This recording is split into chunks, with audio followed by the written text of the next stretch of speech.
오늘 여러분들과 함께 나눌 말씀은 열왕기상 11장의 말씀입니다. 1절부터 10절인데요. 저랑 한 구절씩 같이 읽어보도록 하죠. 제가 먼저 1절의 말씀을 읽도록 하겠습니다. 한편 솔로몬 왕은 바로의 딸을 비롯해 많은 이방 여인들을 사랑했습니다. 모압 여자, 암몬 여자, 에돔 여자, 시돈 여자, 헷 여자들이었습니다.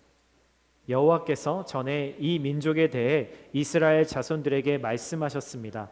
너희는 그들과 서로 결혼하지 말라. 그들은 분명 너희 마음을 자기 신들에게 돌릴 것이다. 그럼에도 불구하고 솔로몬은 그들을 사랑했습니다. 그에게는 700명의 후비가 있었고 300명의 첩이 있었는데 그 후비들이 솔로몬의 마음을 돌려 놓았습니다. 솔로몬이 나이 들자 왕비들이 그의 마음을 다른 신들에게로 돌려 놓았고 솔로몬은 그 아버지 다윗의 마음과 달리 그의 마음을 하나님 여호와께 다 드리지 않았습니다. 그는 시돈 사람의 여신 아스다롯과 암몬 사람의 가증스러운 신 밀곰을 따랐습니다. 솔로몬은 여호와 보시기에 악을 행했습니다. 그는 자기 아버지 다윗과는 달리 여호와를 온전히 따르지 않았습니다. 솔로몬은 예루살렘 동쪽 언덕의 모압의 가증스러운 신 그모스를 위해 또 암몬 사람의 가증스러운 신 몰록을 위해 산당을 지었습니다. 솔로몬은 이방에서 온 자기 왕비들을 위해서도 그렇게 했고 왕비들은 그 우상들을 위해 분향하고 제사를 지냈습니다. 그러자 여호와께서 솔로몬에게 진노하셨습니다. 그가 이스라엘의 하나님 여호와에게서 마음을 돌이켰기 때문입니다. 여호와께서는 그에게 2번씩이나 나타나셨고 이 일에 대해 다른 신들을 따르지 말라고 명령하셨습니다. 솔로몬은 여호와의 명령을 지키지 않았습니다. 아멘. 네, 오늘 함께 여러분들과 제가 이거를 보여드리지 않았군요. 네, 죄송합니다. 오늘 여러분과 함께 나눌 말씀은 죄로 잃어버린 하나님의 샬롬이라는 제목입니다.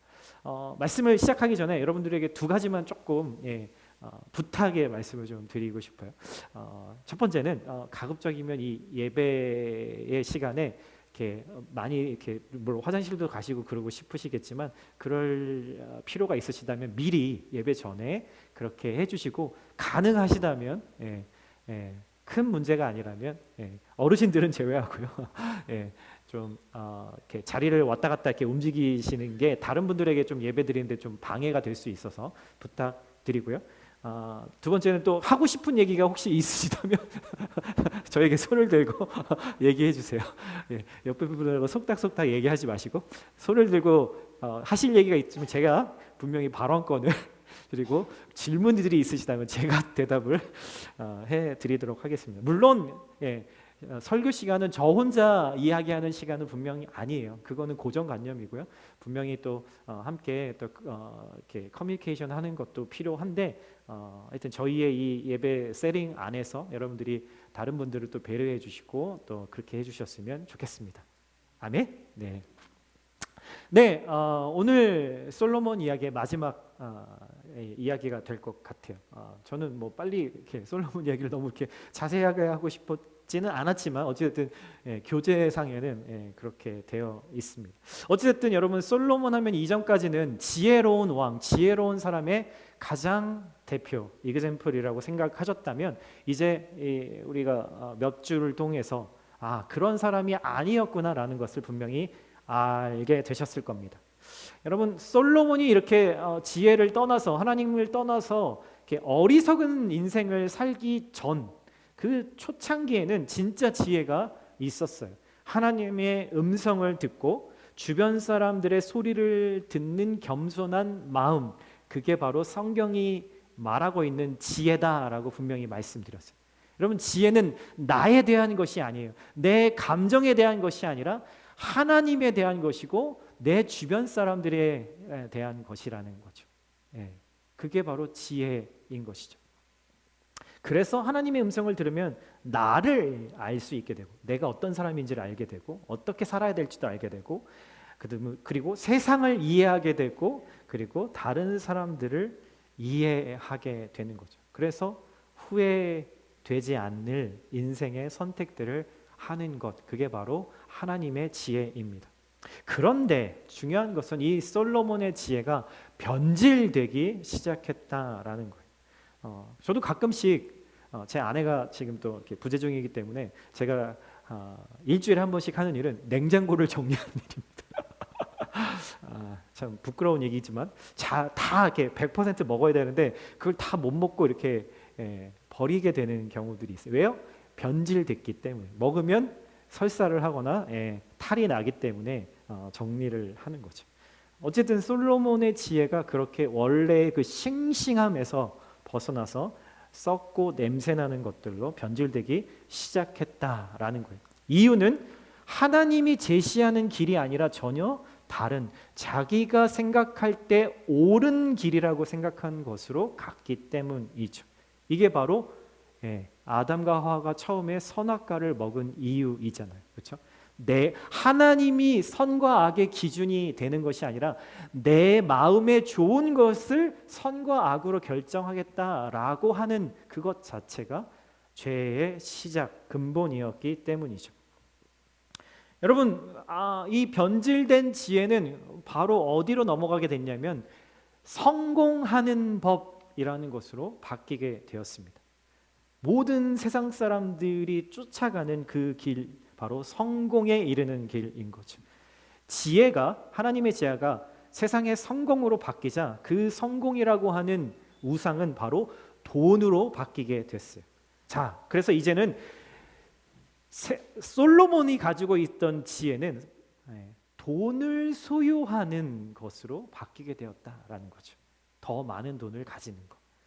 그리고 자기가 원하는 것을 돈으로 사기 시작합니다. 예를 들어서 자신의 부인들을 돈으로 사기 시작했고요. 자신이 가지고 있는 성적인 욕구를 위해서 여성을 사는 것에 돈과 권력과 힘을 사용하게 되죠. 돈으로 먹고 싶은 어떤 것이든 음식이든 자신의 그 식욕을 채우게 됐고요. 돈으로 우아함과 사치를 사게 됐고요. 나를 돋보이게 할 수 있다라고 믿는 그 모든 것들을 돈으로 사기 시작했어요. 돈을 많이 모아야 그것들을 살 수 있다는 생각, 이것이 바로 세상에서 살아가는 지혜라고 여기기 시작했던 거죠. 누굴 위해서요? 나를 위해서. 원래 지혜는 나에 대한 것이 아니라고 말씀드렸잖아요. 그런데 변질된 지혜는 어디에 포커스가 됐어요? 오직 나에게, 내 느낌, 내 욕망, 내가 원하는 것에 초점이 된 변질된 지혜로 바뀌게 되었다라는 거죠. 자, 여기서 리마인드, 여러분들, 이 열왕기 상하, 열왕기서, 원 킹스, 세컨드 킹스, 이 성경은 누구를 위해서 쓰여진 성경이라고 얘기했죠? 누가 읽으라고 이 성경을 기록했다고 했죠? 나중에 한 450년, 500년 가까이 지나고 나서 이 이스라엘이 망한다고 했잖아요. 조선 왕조 500년 망한 것처럼 딱 이스라엘도 500년에 망하는데 그 망하고 지금 누구한테 망했냐면 바벨론이라고 하는 나라에 망해서 그 나라의 노예로 끌려가서 살아가고 있는 이스라엘 사람들 들으라고, 이스라엘 사람들 읽으라고 이 성경을 기록했다라는 거예요. 1차적인 독자는 바로 그 사람들이었어요. 그렇다면 지금 이 솔로몬의 인생을 쭉 보고 그의 지혜가 변질돼서 이렇게 나라가 이 모양 이 꼴이 되는 것들을 보면서 이 사람들은 과연 무슨 생각을 했을까? 500년 후에 사람들은 무슨 생각을 했을까? 여러분 무슨 고민들을 했을까요? 그들에게 자유롭게 다시 살 수 있는 내 나라, 노예가 아니라 자유인, 내 집, 내 일, 내 직장, 우리 동네, 우리 예배, 우리 하나님, 우리 왕, 이런 것들이 그들에게 가장 생각나는 것들이 아니었을까요? 그렇다면 이 솔로몬의 이야기를 성경을 통해서 전해 들으면서 그들이 무슨 생각을 했을까라는 거죠. 나도 이렇게 살고 싶다. 솔로몬처럼. 남자가 한번 살면 이 정도는 살아봐야지. 여자 1000명쯤은 이런 생각을 했을까요? 아니죠. 여러분 아니에요. 여러분 이 독자들은 지금 이 성경을 읽고 듣고 있는 독자들은 솔로몬과 이스라엘이 어떻게 멸망했는지 그 결말을 다 몸소 알고 있는 사람들이잖아요. 솔로몬이 이스라엘의 멸망에 가장 중요한 원인을 제공했다라는 것을 성경이 알고 있고 그들이 알고 있잖아요. 그래서 이 성경을 읽고 사람들은 무슨 질문, 고민을 하기 시작했냐면 이런 인생도 이렇게 끝나버리고 마는데, 허무하게 끝나버리고 마는데, 나는 정말 어떻게 하면은 진짜 행복한 삶을 살 수 있을까? 그 행복한 삶 어떻게 얻을 수 있을까? 라는 질문을 하지 않았을까요? 저와 여러분이라면 분명 그렇게 생각했겠죠. 왜냐하면 그런 인생이 좋아 보이지만 결말은 그렇지 않다라는 것을 우리가 간접적으로 보고 경험했다면 그 인생을 쫓아가는 것이 어리석은 거잖아요. 그렇다면 나는 어떻게 살아야 하는가라는 질문을 당연히 할 수밖에 없겠죠. 그럼 그 질문에서 또 어떤 게 나오겠어요? 도대체 솔로몬이 뭘 잘못했나? 그리고 그 솔로몬에게 하나님은 뭘 기대하시고 원하셨을까라는 생각을 할 수밖에 없었겠죠. 여러분, 이 생각 지금 하나님을 모르는 사람들의 고민일까요? 아니에요. 하나님의 백성들이, 하나님을 아는 사람들의 고민이에요. 지금으로 말하면 교회에 정기적으로 나와서 예배 드리는 사람들, 내가 예수를 믿는다라고 그렇게 말하는 사람들의 고민이었다고요. 그렇다면 2025년에 저와 여러분들의 고민이기도 한 거죠. 자, 여러분, 지금이 2025년인데 아마도 통계적으로 보면 지난 25년 전부터, 제가 청년부 시절을 지내던 그때부터 교회는, 특히 미국과 한국의 교회는 점점 힘을 잃기 시작했습니다. 여러분, 통계 데이터가 그걸 증명해 주고 있어요. 2000년대 초반, 제가 청년부에 속해 있을 때 어찌 보면 그때가 교회가 세상에서 그닥 욕먹지 않으면서 주류였던 문화 마지막 시기였을 겁니다. 여기 계신 분들 대부분이 최소한 하나님에 대해서, 그리고 교회에 대해서, 신앙에 대해서 그래도 긍정적인 마음이 부정적인 생각보다는 더 큰 분들일 거예요. 왜냐하면 어린 시절 부모님들을 통해서 그렇게 신앙생활하고 주변 환경을 통해서 그러한 것들을 경험했기 때문에 그렇겠죠. 그런데 여러분, 솔직히 여러분들의 신앙을 까놓고 보면, 스스로는 잘 까지 못하니까, 양파가 스스로를 깔 수는 없잖아요. 그러니까 제가 하나씩, 아니면 다른 사람들이 하나씩 그 겉모습을 까놓고 보면, 여러분, 성경의 하나님의 말씀을 있는 그대로 내가 잘 따르고 살지 않고 있다라는 것을 인정하시게 될 겁니다. 제가 사역자로서 한 20년간 이렇게 하면서 많은 사람들을 참 만날 거 아니에요. 많은 부류의, 많은 다양한 환경들, 개인적인 환경들을 가지고 있는 사람들을 만나다 보면, 그 중에는 교회에 참 열심히고 봉사도 열심히 하시고 헌신도 하시는 분들 만나게 되죠. 근데 그런 분들하고 주로 대화를 하고 그분들의 삶을 알아가다 보면 이 성경의 말씀을 자기 생각대로 믿는 분들을 발견할 때가 있어요. 그러면은 되게 쇼킹하죠. 주로 성경에 대해서, 하나님의 말씀에 대해서 이렇게 생각해요. 이런 말씀은 내 생각엔 말이에요, 옳지 않은 것 같아요. 지금 시대에는 안 맞는 말씀 것 같아요. 나는 이렇게 동의하지 않아요. 여러분, 이렇게 말씀하시는 분들을 가끔씩 만나게 됩니다. 여러분, 이 말은 과연 무슨 의미일까? 교회도 열심히 나오시고 봉사도 하시고 헌신도 하시는 이런 분들이 왜 이런 말씀을 하실까? 생각해보면 공통적으로 이런 생각을 갖고 계세요. 난 이 부분에 있어서만큼은 교회가 틀렸다고 생각해요. 성경이 틀렸다고 생각해요. 그렇지만 난 교회 나오는 건 좋아요. 공동체 같고 가족 같고 느낌 좋잖아요. 뭐 이런 생각을 가지고 있는 거죠. 여러분들도 이런 생각하실 때 있지 않을까요? 겉으론 여러분 괜찮은 척, 아무 문제 없는 척, 내 신앙 다 아멘 아멘 예스 예스 인 것 같아 보이지만, 오히려 여러분들 안에 이런 질문들이 있고 문제들이 있을 때 정직하게 반응하시는 것이 여러분들의 신앙을 다시 바로 세우는데 훨씬 도움이 됩니다. 성경이 말하는 모든 진리가 나에게 마냥 쉽게만 다가온다면 여러분, 그것은 예수님이 알려주신 복음이 아니에요. 여러분들이 제대로 복음을 모르기 때문에 그런 거죠. 복음을 제대로 안다면 여러분 그 하나님의 말씀을 들을 때 우리는 한숨이 나와야 돼요. 신음소리가 나와야 돼요. 어떻게 이 말씀을 내 삶에서 살아낼까, 그 고통이 우리 안에서 느껴져야 하고 그 말씀이 부담스러워져야 한다는 거죠.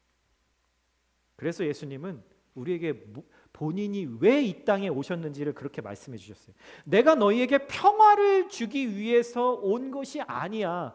나 너에게 좋은 느낌, 좋은 것을 주려고 온 것이 아니라 이 땅에 불을 지피려고, 불을 내리려고 왔어.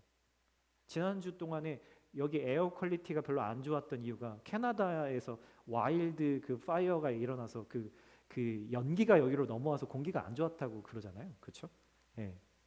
바로 불을 내러 예수님이 이 땅에 오셨다. 화평이 아니라 너희에게 칼을 주기 위해서 오셨다라고 예수님 분명히 말씀하셨어요. 왜요?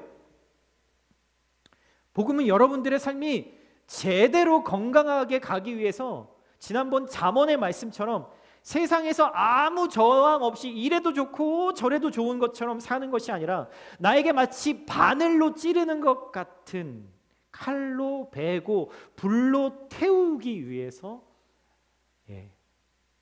하나님이 우리에게 말씀을 주셨고 예수님이 오신 것이다 라는 이야기죠. 그래서 세상 사람들이 다 원하는, 다 몰려가는 그 넓은 길이 아니라 오직 복음에 순종하는 사람들이 가는 좁은 길이라고, 우리가 가는 길은 분명 좁은 길이라고 분명히 말씀하셨다라는 거예요. 그런데 어떻게 그게 마냥 다 yes, yes, yes, 오케이, 오케이, 오케이 그렇게 되겠어요? 우리의 성정으로. 오늘 본문에 1절에 이렇게 이야기합니다. 제가 한번 읽어볼게요. 한편 솔로몬 왕은 바로의 딸을 비롯해 많은 이방 여인을 사랑했습니다. 솔로몬의 후반기 인생을 보여주는 거죠. 모압 여자, 암몬 여자, 에돔 여자, 시돈 여자, 헷 여자들이었습니다. 여호와께서 전에 그 민족들에 대해 이스라엘 자손들에게 말씀하셨습니다. 언제요? 출애굽기에 말씀하셨어요. 시내산에서. 그러니까 솔로몬이 태어나기 훨씬 전에 말씀하셨고 여러 번 말씀하셨어요. 무슨 말씀이냐면 너희는 그들과 서로 결혼하지 말라. 그들은 분명 너희의 마음을 자기 신들에게 돌릴 것이다. 그럼에도 불구하고 솔로몬은 그들을 사랑했습니다. 그에게는 700명의 후비가 있었고 300명의 첩이 있었는데 그 후비들이 솔로몬의 마음을 돌려놓았습니다. 어디로부터요? 하나님께로부터. 앞서 말씀드린 것처럼 솔로몬의 지혜가 변질되면서 무엇을 하게 되냐면 돈의 힘을 가지면 무엇이든지 내가 원하는 걸 살 수 있다라는 것으로 바뀌었어요. 여러분 그거 아세요? 제가 여러 번 말씀드렸지만 이슬람을 믿는 사람들이 그 경전에 나와 있는 천국의 이미지, 천국에 가려면은 착한 일을 나쁜 일, 악한 일보다 좀 더 많이 해야 그 무게를 달아서 천국에 간다고 믿는데, 그래서 거기에 천국에 들어가면 7명의 완전수 같은 숫자죠. 7명의 아리따운 여자가 자신을 수종든다라고 거기에 그렇게 기록되어 있죠. 그들이 믿고 바라는 천국의 모습이에요. 하나님이 말씀하시는 복음에 정면으로 어게인스트하고 말서는 것들이죠. 오늘 본문에 보면은 분명히 2절에 하나님이 하나님을 모르는 여인들과 너희들 결혼하지 마라 라고 말씀하셨어요. 이미 오래전부터. 여기서 이 말은 너희들이 같은 인종끼리만 결혼해라, 이스라엘 사람들은 이스라엘 사람들끼리만 결혼해라 라는 말이 결코 아니에요. 여러분 이 말의 의미는 뭐냐면 서로 삶의 우선순위가 다르고 서로 삶의 가치가 다른 사람들과의 결혼에 대해서 이야기를 하고 있는 거죠. 왜요? 여러분 사람들과의 관계는, 누군가와의 관계는 처음에는 외모 같은 거, 외형적인 것들에 의해서 끌릴 수 있지만 여러분 그 사람과 일단 관계를 맺기 시작하면 그 사람의 삶의 우선순위가 내 삶에도 영향을 미치기 때문이라는 거예요. 여러분 그런 경고를 이미 하나님이 여러 번 말씀하셨고 2번이나 솔로몬에게 직접 나타나셔서 말씀도 하셨다라고 이야기하죠. 그런데 솔로몬의 반응은 뭐였죠? 그럼에도 불구하고였어요. 그럼에도 불구하고. 너무 슬픈 단어 같지 않으세요? 그럼에도 불구하고. 이 단어가 지금 내 마음을 대변해주고 있는 것 같지는 않으세요? 여러분, 하나님과의 관계까지 버리면서 그가 택했던 그 욕망이 얼마나 셌는지를 보여주죠. 그런데 더 중요한 건 정작 솔로몬 자신은 나는 하나님을 떠났어 라고 생각하지 않았다라는 거예요. 이게 더 놀라운 거죠. 이게 바로 영적인 타락 가운데 분별이 안 되는 상태에 있는 사람의 모습인 거예요. 여러분 참 이상하죠. 저와 여러분들이 보기에는 솔로몬은 완전히 하나님을 떠났어요. 분명해요. 신명기서의 왕이라면 어떻게 살아야 된다라는 걸 제가 2주 동안 계속 말씀드렸잖아요. 말씀을 주야로 묵상하면서 그렇게 해야 되고, 은과 금을 많이 쌓아두지 말아야 되고, 그리고 군사들을 많이 이렇게 데리고 있으면 안 되고, 그런 것들이 다 있는데 솔로몬은 하나도 그것을 지키지 않았어요. 부인을 많이 두지 말라는 말씀도 당연히 안 지켰죠. 완전히 하나님을 떠난 것으로 보여요. 그런데 그는 스스로 나는 아직 하나님을 떠나지 않았다라고 생각했다라는 거예요. 뭐 때문일까요? 그 이유가 궁금하지 않으세요? 저는 요즘에 그런 이유들이 사람들의 마음이나 행동을 보면 그 원인들이 뭘까라는 것에 대해서 되게 궁금해지는 것 같아요. 여러분 솔로몬이 20년 동안 건축을 했어요. 나라 전체의 건축. 먼저는 성전을 짓고 동시에 왕궁을 지었죠. 왕궁을 14년 동안 4개 동을 지었어요. 크게 하나는 자신이 사는 궁전, 재판하는 곳, 그리고 사무실 되는 궁전, 그리고 또 하나는 이집트 공주. 이집트 공주를 부인으로 맞이했잖아요. 그래서 이집트 공주가 사는 궁전을 똑같은 사이즈로 만들어서 그녀에게 주죠. 어디다가요? 바로 성전 근처에. 그럼 여기서 뭔가 의미가 담겨 있지 않을까요? 여러분 그 당시만 해도 솔로몬에게 이집트는 여전히 강대국이기 때문에 이스라엘을 통치하는 데에서 엄청나게 국제 정세로 중요한 나라였죠. 하나님이 이스라엘 백성들을 여러분 어디에서 구원해내셨어요? 어디에서 구원해내셨어요? 이집트에서. 광야 40년 동안 이스라엘 백성들이 계속 어디로 돌아가겠다고 불평해요? 이집트로 돌아가겠다고. 근데 하나님이 그렇게 하셨어요? 아니잖아요. 그런데 지금 솔로몬은 어느 나라랑 콕 집어서 연합하는 이집트랑 연합해요. 하나님이 구원하신 하나님의 일을 그는 지금 무시하고 있는 거예요. 나름 타당하다는 이유로 내 지혜는 아주 훌륭해 라고 생각했겠죠. 전쟁을 그치고 평화를 얻기 위해서 이집트와 친하게 지내고 그들과 잘 지내고 그들과 하나 되고 그들과 결혼하고 경제적인 동맹을 맺고 도움을 주고 도움을 받고 그들의 신들도 친절하게 받아들이는 거예요. 내가 인식하지 못하는 그런 상황에서. 뭘 위해서요? 사람들의, 내가 다스리는 백성들의 평화와 안정을 위해서요. 그러니까 솔로몬은 자신은 나는 아직 하나님을 떠났다라고 스스로 인정하지 않는 거예요. 하나님이 추구하시는 것이 평화인데 그 평화를 얻기 위한 지혜로운 결정이었다라고 믿고 있는 거죠.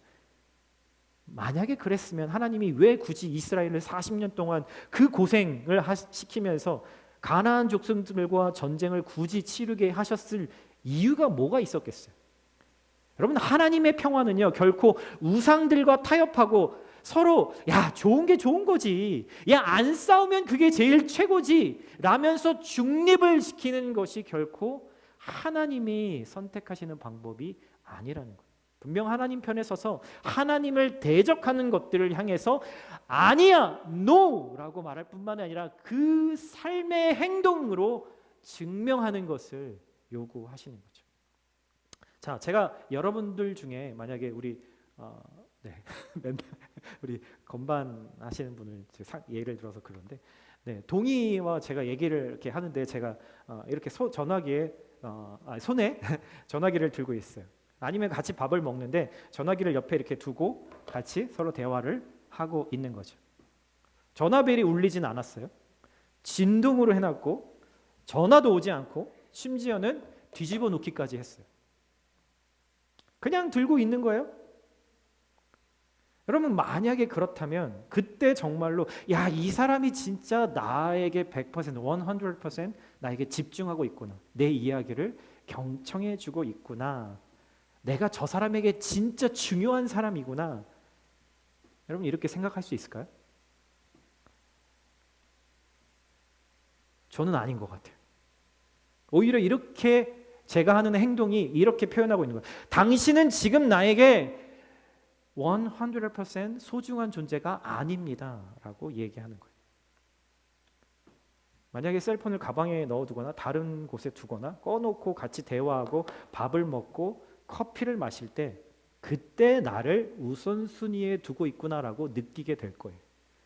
중요한 건 실제 대화 내용보다도 내가 상대방을 존중하고 경청하는 태도로 대하고 있다라고 느끼게 해줘야 된다라는 거죠. 그게 예의고 경청의 자세인 거죠. 그런데 지금 솔로몬의 태도, 하나님을 대하고 있는 솔로몬의 태도가 바로 이와 같다라는 거예요. 마치 하나님과 마주 앉아서 밥을 먹고 커피를 마시면서 대화를 하는 시간인데, 사랑의 대화를 나누는 시간인데 전화기가 손에 들려있고 수시로 메시지가 울리고 때로는 전화가 오고 있는 거예요. 어쩌면 전화기를 켜놓은 상태에서 두 명과 지금 대화를 하고 있는 상황인 거죠. 그러면서 스스로는 그렇게 믿어요. 나는 이 두 사람 모두를 존중하고 있어. 최선을 다하고 있어. 두 사람과 다 좋은 관계를 맺고 있어 라고 착각하는 거죠. 그럼 우리도 하나님에게 이렇게 하지는 않을까요? 구체적인 예를 몇 가지 좀 들어볼게요. 나는 하나님을 믿어. 천국이 있어. 그런데 지옥은 믿지 않아. 선하신 하나님이 지옥을 만드신다는 건 도저히 말도 안 된다고 생각해요. 성경의 말씀을 부인하는 거죠. 또 어떤 경우에는 나는 하나님을 믿어. 교회도 매주 다니지. 그런데 남녀 간의 성관계는 오직 결혼한 부부의 관계에서만 있어야 한다라는 성경의 말씀은 그 구약의 솔로몬 시대에나 있을 법한 고리타분한 생각이야. 요즘 이런 생각으로 살면 아무도 나랑 사귀려고 하지 않을걸? 나도 그럴 마음도 없고. 이런 생각. 나는 예수님을 아주 존경해. 그런데 내가 잘못도 안 했는데 오해받고 있는 상황에서 오른쪽 뺨을 맞았는데 이렇게 맞은 거죠. 사실 왼쪽 뺨도 내놓으라고 하는 건 인권을 모독하는 말씀이지. 난 도저히 수긍 못해. 5마일 같이 가달라는 사람한테 예수님이 10마일을 같이 가주라고? 겉옷이 좀 필요해서 달라는 사람한테 속옷까지 주라고? 이건 오버지. 이렇게 생각하죠. 또 난 구원받은 사람이에요. 예수님은 좌도 우도 아니라 좌파도 우파도 아니라 그 두 가지보다 더 나은 의로움, 새로운 차원의 하나님이 말씀하시는 그 의로움, 그게 뭘까요?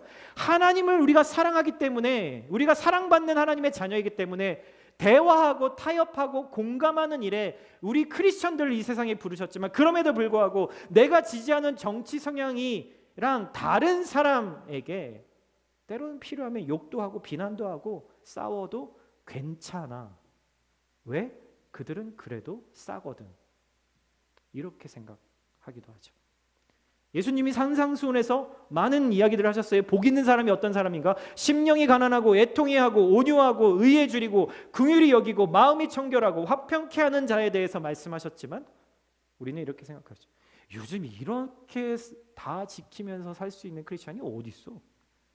다 못하면서 가끔 마음 내킬 때 조금 노력이나 할 뿐이지. 일단 내가 살고 봐야 될 거 아니야. 내가 잘 사는데 하나님이 도와주시면 내가 헌금도 하고 교회 봉수도 하고 그때 가서 좀 말씀대로 살아보려고 노력하겠지. 이게 다른 사람들의 생각이에요? 아니면 여러분들의 생각인가요? 여러분, 우리는 성경의 많은 말씀들이, 하나님의 말씀들이 솔직히 불편합니다. 다른 쪽 뺨을 돌리는 것은 우리의 본성을 거스르는 것 같죠. 구걸하는 사람에게 뭐든지 더 내어주라는 것은 어리석게 보이고요. 평생 신실하게 한 사람만 사랑하면서 결혼 서약을 지키라는 것은 거의 요즘 시대에 불가능에 가까워 보이고, 매주 모여서 예배를 드리고 금요일에도 모이고 또 모이라고 하는 것은 마치 이단에 빠져 있는 미친 사람들이나 하는 것처럼 느껴지기도 하죠. 거듭거듭 용서하는 것은 순진하다고 생각하죠. 여러분, 그래서 우리는 하나님의 말씀을 내가 받아들일 수 있는 그 선에서 편집합니다. 재단을 하죠. 나는 요 정도까지만 받아들일 수 있어. 이 말씀 좋은 말씀이지. 경전이잖아. 누구에게나 다 경종을 일으킬 수 있는 좋은 말씀이지. 그렇지만 이 말씀을 내가 다 실행할 마음은 없어라고 생각을 하는 거예요. 저와 여러분들 마음 안에 매일매일 들리는 내면의 소리가 아닐까요? 여러분은 크리스천으로서 하나님의 말씀을 믿기 힘든 것들이 있나요? 여러분, 그렇다면 하나님의 말씀을 내 나름대로 편집하고 이해하고 원하는 부분만 받아들이고 있는 지금 이 내 마음의 뿌리, 그 뿌리는 과연 어디에서 비롯된 걸까? 사실 그것을 아는 게 중요하지 않겠어요? 무조건 바꾸세요. 이렇게 하면 안 됩니다. 이렇게 하세요.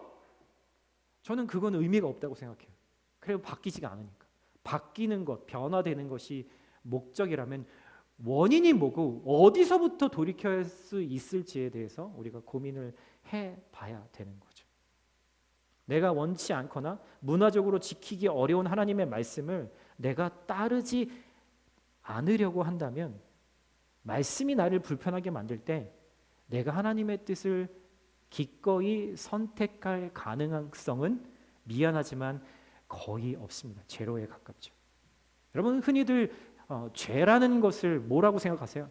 내가 지켜야 할 규칙을 지키지 않는 것을 죄라고 생각하죠. 특히나 하나님의 말씀 가운데. 그렇지만 성경이 말하는 죄는요, 단순히 이런 아주 좁은 의미로만 말하는 것이 아니라 더 적극적인 의미가 들어있어요. 나의 삶을 하나님의 그 선하심의 목표로 삼고 있지 않는 나의 애티튜드, 태도까지도 포함해서 그것이 죄다라고 이야기를 하고 있어요. 하나님과 나의 관계보다 다른 것들을 내 행복의 중심으로 삼고 거기에 만족을 얻으려고 하는 태도를 바로 뭐라고 한다고요? 죄라고 이야기한다고요. 여기는 안 보신 분들도 있겠지만 옛날에 이렇게 1, 2, 3, 4 뭐 되게 많이 나왔던 로키라고 하는 영화가 있습니다. 지금 유명한 그 영화 배우 누구죠? 하여튼 그분이 젊었을 때 나왔던 영화인데, 그 로키에서 로키가 권투를하면서 맨날 힘들어도 끝까지 마지막 라운드까지 버티려고 그렇게 할 때 그 여자친구가 가서 너무 안타까워서 물어봐요. 왜 이렇게 자기가 죽을 수도 있는 그 상황에서 왜 끝까지 버티려고 하냐? 차라리 그냥 패배를 해라라고 얘기할 때 로키가 이렇게 얘기합니다. 그래야 내가 허접한 쓰레기 같이 느껴지지 않거든. 링이 바로 내 존재를 증명할 곳이기 때문이지. 여러분, 로키는요, 그 링 위에서 자신의 존재를 증명하려고 했어요. 왜요? 자신의 만족을 위해서. 내가 필요한 사람이라는 것을 증명받고 싶어서, 확인받고 싶어서. 우리는 끊임없이 무엇이든 간에 나 자신의 존재를 증명하고 내가 필요한 존재가 아닐지 모른다는 이 두려움에서 벗어나려고 합니다. 여러분, 이게 우리가 우상을 선택하는 이유예요. 솔로몬이 그 여인들을 사랑했던 이유라고요. 여기서 솔로몬이 사랑한 것은 이국적인 몸매와 아름다움을 가진 여인만을 뜻한 것이 아니에요. 그 여인들 속에 있는 하나님이 아닌 다른 우선순위를 가지고 얼마든지 자유롭고 얼마든지 재미있게 사는 그 삶의 방식을 사랑했다라는 거예요. 그래서 솔로몬은 공식적인 부인만 1000명이 넘는 사람이 됐죠. 여러분, 솔로몬이 그 1000명이 넘는 부인들의 이름을 다 알기나 했을까요? 아니요. 여러분, 그렇다면 거기에 인격적인 관계, 사랑이라고 하는 자기 희생과 절제가 그 안에 있었을까요? 아니요. 그런데 왜 사랑이라고 얘기하죠? 거기 사랑했더라라고 나오잖아요. 하나님의 사랑과 이 솔로몬이 그 여인들을 사랑했던 그 사랑은 전혀 다른 말인 거죠. 솔로몬은 그 여인들과의 만남을 통해서 무슨 만족을 얻으려고 했냐면, 나란 사람은 다른 사람과 비교해도 꽤 괜찮은 사람이야. 네가 남편으로 삼고 있는 네가 선택한 나는 다른 사람하고 비교해도 아주 괜찮은 사람이야. 그러니까 나는 너에게 사랑받을 자격이 있어. 내가 널 선택한 것은 곧 지혜로운 결정이거든. 여러분, 이것을 끊임없이 확인받으려고 했어요. 사랑하려고 하는 그 대상에게. 우리는 하나님보다 우선하는 대상에게 이런 마음을 가져요. 그러나 언제나 내가 사랑받을 만한 사람이라는 것을 그 확인받을 수 있는 그 대상은 언제나 나를 만족시켜주지 않아요. 사실은 거의 만족을 주지 않죠. 진정한 만족을 말씀드립니다. 날 실망시키고 결국엔 배신하죠. 솔로몬도 저도 여러분도 늘 내가 사랑하는 그 대상에게서, 연인이든 여러분들의 연인이든 여러분들의 자식이든 여러분들의 남편이든 여러분들의 아내이든 여러분들이 지지하는 정치 색깔이든 여러분들이 사랑하는 그 대상에게서 하나님만이 주실 수 있는 그 완전한 사랑을 찾으려고 하지만, 내가 사랑받을 만한 존재라는 것을 확인받고 싶어 하지만 결코 거기에서는 그것이 확인되지 않는다라는 거예요. 희망사항이죠. 그런데 중요한 것은 그것을 내가 인생 살면서 점점 깨달아도 그것을 내려놓질 못한다라는 것이 우리의 연약함이고 문제예요. 왜요? 그것만이라도 내가 만족하고 붙들고 있어야 된다라고 생각하니까. 거기에라도 이 정도라도 나를 도와주고 이 정도라도 나를 받아줄 대상이라도 없으면 나는 아무런 의미 없는 존재, 쓰레기 같은 존재가 될 거라고 두려워하기 때문이에요. 그리고 스스로에게 그렇게 믿어버리죠. 이 정도 이상의 사랑은 결코 내 인생에서 찾을 수 없어. 그리고 찾고 싶은 열정도 없어 라고 말하죠.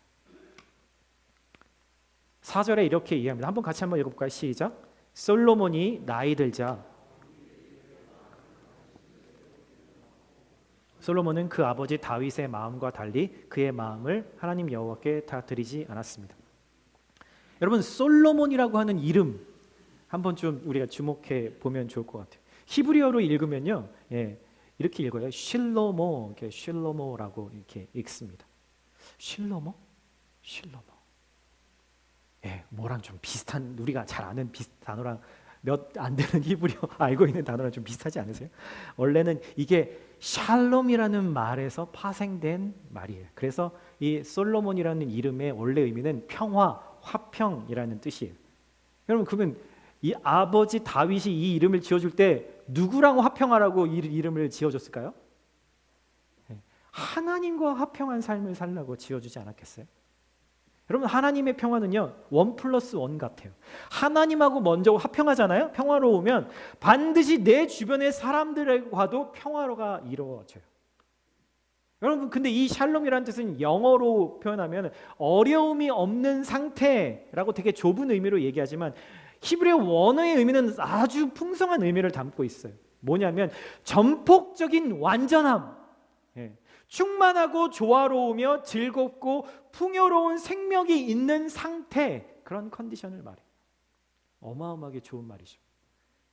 오늘 4절에서 솔로몬이 아버지 다윗과는 다르게 그의 마음을 하나님께 다 드리지 않았다.